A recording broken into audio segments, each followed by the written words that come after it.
শুভ দুপুর। এখন থেকে ব্লগ স্টার্ট করলাম।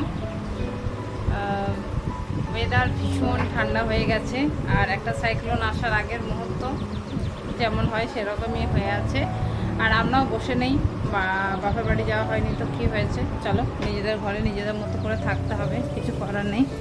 এদিকে এখন 12:30 মতো বাজে। তো আমি রান্নাঘরে চলে এসেছি রান্না করতে। আজকে যেহেতু রোববার, স্পেশাল লাঞ্চ হওয়া দরকার। আমি এখন এই যে চাটনি বানানোর জন্য আমটা ভেজে নিচ্ছি, আর এখানে হচ্ছে কাঁচা কলা ভাজা, এখানে ভাত হচ্ছে। আর এদিকে হাজবেন্ড কি করছে রাখো, ও নিয়ে এসছে মাছ, পুরো কাতলার পুরো পেটি, কাতলার পুরো পেটি আছে, শুধু পেটি নিয়ে এসেছি। কাতলা মাছ নিয়ে এসেছে, আর নিয়ে এসেছে চিংড়ি মাছ। চিংড়িটা এখন ধোয়া হয়নি, পুরো ছাড়ানো। চিংড়ি তো সবসময় কমন থাকে। যাই হোক, চলো এই রান্না করবো, আগে এই রান্নাগুলো করে নিই। আমটা একটু জল দিয়ে সিদ্ধ করে তারপর দেবো। এটা সকালই তোদের জন্য হচ্ছে। অনেক রান্না করেছি, আর ক্যামেরা সেভাবে ধরতে পারিনি। ও ব্যস্ত ছিল, আমিও ব্যস্ত ছিলাম। রোববার তো অনেক কাজ থাকে। আজকে লাঞ্চ মেনুটা একটু শেয়ার করে দিই। দুই বাবা ছেলে বসেছে, আর একটা ছেলে ওই যে ওর রুমে বসে আছে। শাক, তাই তো? শাক, হ্যাঁ, এটা শাক ভাজা, রসুন দিয়ে সুন্দর করে শাক ভাজা। এটা শাক ভাজা হয়ে গেল, এটা হয়ে গেল কাঁচা কলা ভাজা, কাঁচা কলা ভাজা, ভাত। এইদিকে সয়াবিন আলু পটল, তাই তো? পটল সয়াবিন আলুর তরকারি। এটা কাতলা মাছের ঝোল, ঝোলটা গরম। এটা হচ্ছে আমের দিয়ে, মানে এটা টক ঝোল, টক ঝোল করা আছে। আর এটা হচ্ছে আমের চাটনি। তো এই হচ্ছে আজকের লাঞ্চ মেনু, তাই তো বাবু? আর বাবুর রোববার মানে বাবুকে স্পেশাল কিছু রান্না করে দিতে হয়। বাবু এই যে মাছের টক ঝোল খুব প্রিয়। শাকটা দাম কি শাক এটা? এই শাকটা না আমি নামটা ঠিক জানি না, কিন্তু আমি জানি এই শাকটা দারুণ টেস্টি, দারুণ খেতে শাকটা। এই সময় শাকটা পাওয়া যায়, মানে গরমের সময় পাওয়া যায়। আর বাইরে অঝোর ধারায় বৃষ্টি ঝরছে, অঝোর ধারা একটু বন্ধ হয়েছে। ক্যামেরা পড়ে যাবে আবার, এই দেখো, এই বাবা ক্যামেরা জল চলে এসছে। যাই হোক, আর আমার রান্নাঘর পরিষ্কার করতে হবে, তাই আমি ওদেরকে বললাম লাঞ্চটা করে নাও, আমি পরিষ্কার করবো রান্নাঘর, তারপর খাবো, তারপর আমি কাজে বসবো। আমার ইউটিউবের অনেক কাজ জমে গেছে, আজকে রোববার সময় পাই। বাবু শাকটা ভালো? বাবু শাক ভাজা খেতে খুব, বাবু তখন মাছের ঝোল অনেক পরে খাবে। জানি না, আমি তো মাছ মাংস খাই না। দেখো আবার নুন খুব হালকা পাতলা করে রান্না করা, নুন দিলে ভালো হতো হালকা। আচ্ছা, ও নিয়েছে এবার।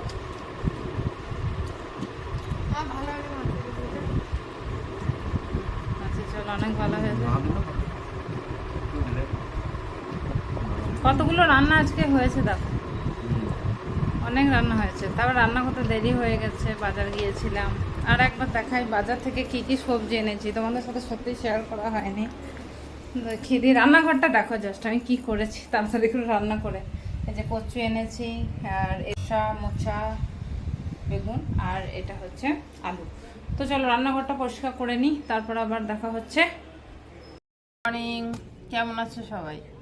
কালকে তো ব্লগ ওই যে লাঞ্চ পর্যন্ত শ্যুট করেছি, তারপর আর শ্যুট করিনি, কারণ ওয়েদার খুব খারাপ হচ্ছিল। আর এই ওয়েদারের পুরোটাই খুব খুব ভালো লাগছিল। আজকে সকাল থেকে এতক্ষণ আমি বাইরে ব্যালকনিতে বসেছিলাম, এখন বাজে 11টা, পৌনে 11টা। তো আজকে জিমে যাইনি, কারণ ওয়েদার খুব খারাপ, ভালো লাগছে না জিমে যেতে। মনে হচ্ছে বাইরে বসে থাকি, অনেকটা ওয়েদারের মজা নেই। তো সেটাই আর কি চলছে। আর বাবু তো যখন উঠলো, ওদের টিচার আসার কথা আছে, দেখা যাক কতটা কি টিচার আসে। আর আমার জিম 2 দিন অ্যাবসেন্ট হয়ে গেল। হাজব্যান্ড যাবে, তো বলছে চলো যাই, কিন্তু আমার এই ওয়েদারে কোথাও যেতে মন করছে না। আমার মনে হচ্ছে যে ওখানেই থাকি, মানে ব্যালকনিতেই বসে থাকি, এই আর কি। আর বৃষ্টি পুরো নিম্নচাপ হয়ে গেল, একদম নিম্নচাপের মতো বৃষ্টি হচ্ছে, একদম মাঝে মাঝে বৃষ্টি আসছে, এই আর কি। তো বোনরাও আজকে বাড়ি ফিরবে দীঘা থেকে, দেখতে থাকো ব্লগ। চা হচ্ছে রেডি, চা খাবো বাইরের ব্যালকনিতে বসে বসে। তো এটা খুব ভালো লাগে। আর দেখবি আমাদের বাইরে একটা গাছ আছে, গাছটা একদম এই যে সুন্দর হয়ে নুয়ে গেছে, সুন্দর। তো চলো চাটা খাই। ব্রেকফাস্ট বানিয়েছি, এই যে নিয়েছি 1 প্লেট করে, দেখছো কেমন কোট বুদ্ধি বোতলটার মধ্যে, সারা ঘর এবার জল দিয়ে দিয়ে বেড়াচ্ছে। আর এই যে একটা দাদু আছে আমাদের, টেকো টেকো দাদু, সারা সময় কাশি আর ঠান্ডা।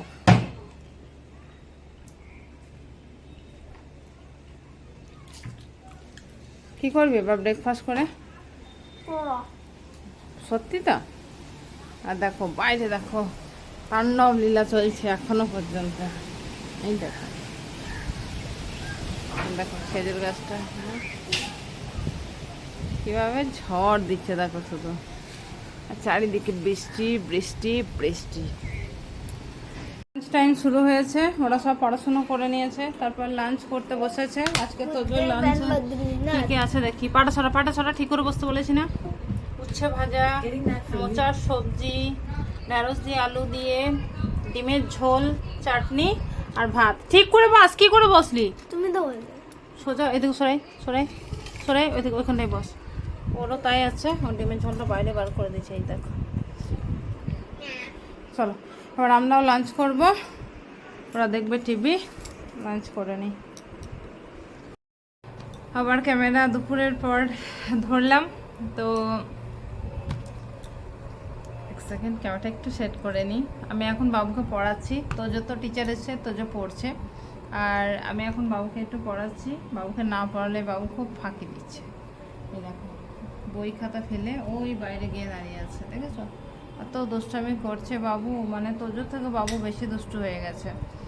আর আজকের ডিনার মোটামুটি লাঞ্চটাই হবে, কিন্তু হাজব্যান্ড একটু অন্য কিছু বানাবে, বেগুনের একটা ডিশ। তো একটু গেছে বাজারে, একটু মাইন্ডটা ফ্রেশ করতে গেছে, আর আমিও ওকে নিয়ে বসেছি পড়াতে। দেখা যাক, সন্ধ্যাবেলায় সব কিছু খাওয়াটাও হয়েছে, তারপর দেখো কীভাবে এসে বসবি পড়তে। এত বেশি কথা বলতে হয় আর বকতে হয় বাবুর পেছনে। আর কালকে যাব জিম, কালকে জিমে যাব। সিরিয়াসলি আমি সেই শুক্রবার থেকে বাড়িতে আছি, আমার আর ভালো লাগছে না। একটু আগে ছাদে গিয়েছিলাম ঘুরতে, কিন্তু চারিদিকটা বৃষ্টি বৃষ্টি ওয়েদার, সেই কারণে ভালো লাগছে না। আর কি বলবো, মানে হাজব্যান্ড অ্যাকচুয়ালি বাজারে গেছে, তার মানে গোপুসোনাদের ফল শেষ হয়ে গেছে, তো সেই কারণে বাজার গেছে। কারণ ও সবসময় চেষ্টা করে অ্যাটলিস্ট গোপুসোনাদের দুপুরবেলায় একটু ফলাহার দিতে, সেই কারণে ও ফল নিয়ে আসে সব সময়। যাই হোক, আর সত্যি কথা বলতে বৃষ্টি বৃষ্টি ওয়েদারে না, মানে সব কিছুটাই কেমন একটা লেজি লেজি লাগছে, একদম এত লেজি লাগছে, কিচ্ছু ভালো লাগে। কি গো, আজকে রান্নাঘরে ডিনার বানানোর দায়িত্ব স্যারের, তাই তো? লাইটটা কম লাগছে। কি করছো গো বাটির মধ্যে এত মশলা নিয়ে? অনেকগুলো মশলা মিক্স করছি, একটা নতুন ডিশ বানাবো। ঠিক আছে, এটা দিয়েছি জিরে, ধনে, লঙ্কা গুঁড়ো, হলুদ গুঁড়ো আর নুন, এটা ওটাকে মিক্স করছি। কি করবো, এই যে ছোট বেগুন, এগুলোকে এরকম করে 4 ফালি করে কাটা, এটা পোটা সমেত আছে। এটাকে এরকমভাবে খুলে, আগে তুমি যে রেসিপিটা বানাবে সেটার নামটা বলে দাও অ্যাটলিস্ট। এটা হচ্ছে বেঙ্গন রাজালা। বেঙ্গন রুজালা, ঠিক আছে? এরকমভাবে এটা চামচে করে করা যায়, আমি চাকু করেই করছি। এটা ভেতরে মশলা স্টাফিং করছি। সব বেগুনগুলো এরকমভাবে কেটে নিয়েছি, সবগুলো এরকমভাবে কাটা 4 ফালি করে। দিয়ে এটা স্টাফিংটা ভিতরে এরকম করে টাইম লাগবে এটা করতে। এটা ভিতরে সব এরকমভাবে মশলা ভরা, এরকম করে সব ভরে। এবার কড়াতে দিয়েছে তেল, এবার ভাজবে। তেলগুলো মানে তেলটা গরম হয়ে যাবে, তারপর বেগুনগুলো ছেড়ে দেবে, তাই তো? দাঁড়াও, এই যে দেওয়া হয়ে গেছে। আর একবারে দিতে হবে, একবারে হ্যাঁ, একবার হবে না, অনেকগুলো দেওয়া হয়েছে। চিমনিটা চালিয়ে দাও। পেঁয়াজ কাটে দেখো, হয়ে গেল কাটা। পেঁয়াজ কাটে। আমি কিন্তু পারি না এরকম করে কাটতে, ওর কিন্তু অনেক গুণ আছে। ভাজা হয়ে গেছে, আর বাকিটা আছে সেটা দিয়ে দেওয়া হয়েছে। চলছে চিমনি, আর এই যে ডিস্টার্ব হচ্ছে, চিমনি চলছে বলে এনার ডিস্টার্ব হচ্ছে কাটিং করতে। আলুগুলো এরকম লম্বা লম্বা করে কেটে নেবো, ভালো করে ভাজতে হবে এগুলো। এই আলুগুলো পেঁয়াজ কাটা হয়ে গেছে। ডিপ ফ্রাই হবে আলুগুলো? হ্যাঁ, আলুগুলো মোটামুটি ডিপ ফ্রাই হবে। আচ্ছা, তো মোটামুটি এটা ভাজা হোক আস্তে আস্তে। খাবার ওইটা দুষ্টামি করছে, রান্না করতে দিচ্ছে না। আর দেখো আলুগুলো ডিপ ফ্রাই করে নিয়েছে। কি খাবি, কি বেগুন আলু? ও ওটা ভেজেছো ফ্রেঞ্চ ফ্রাই ভাবছে। আলুটাতে নুন নেই এখন। না, গরম গরম না, গরম। উফ, দেখো দেখো দেখো, আলু নিয়েছে, কত লবণ নিচ্ছে দেখো। এখন পেঁয়াজগুলো ভাজা হচ্ছে গরমে, পেঁয়াজ ভাজা কাজ চলছেন। দেখো মশলা দিয়ে আলু পেঁয়াজ এসব সব কিছু একদম দারুণ সুন্দর স্পাইসি ভাবে কষানো হয়েছে। একটু লেবুর রসও দিয়েছি এতে। এবার এটাতে অল্প একটু জল দেবো, এটা পুরো মাখা মাখা হবে, দারুণ টেস্ট হবে খেতে। মশলা মোটামুটি ওই আমাদের যা নর্মাল আমরা ইউজ করি, ধনে জিরে, আদা রসুন, একটু কাসুরি মেথি, আপনারা চাইলে একটু লাস্টে গরম মশলাও দিতে পারেন বা ধনে পাতা। গন্ধ সুগন্ধ ছড়িয়েছে খুব। কষানো হয়ে গেছে। চলো এটা একদম ফাইনাল লুকে আসুক, তারপর শেয়ার করবো। ফাইনাল লুক দেখে না, আমি একটু খেয়ে নিলাম, তারপর বলছি কেমন হয়েছে। নিলাম এতটা, এবার খাবো। মস্ত।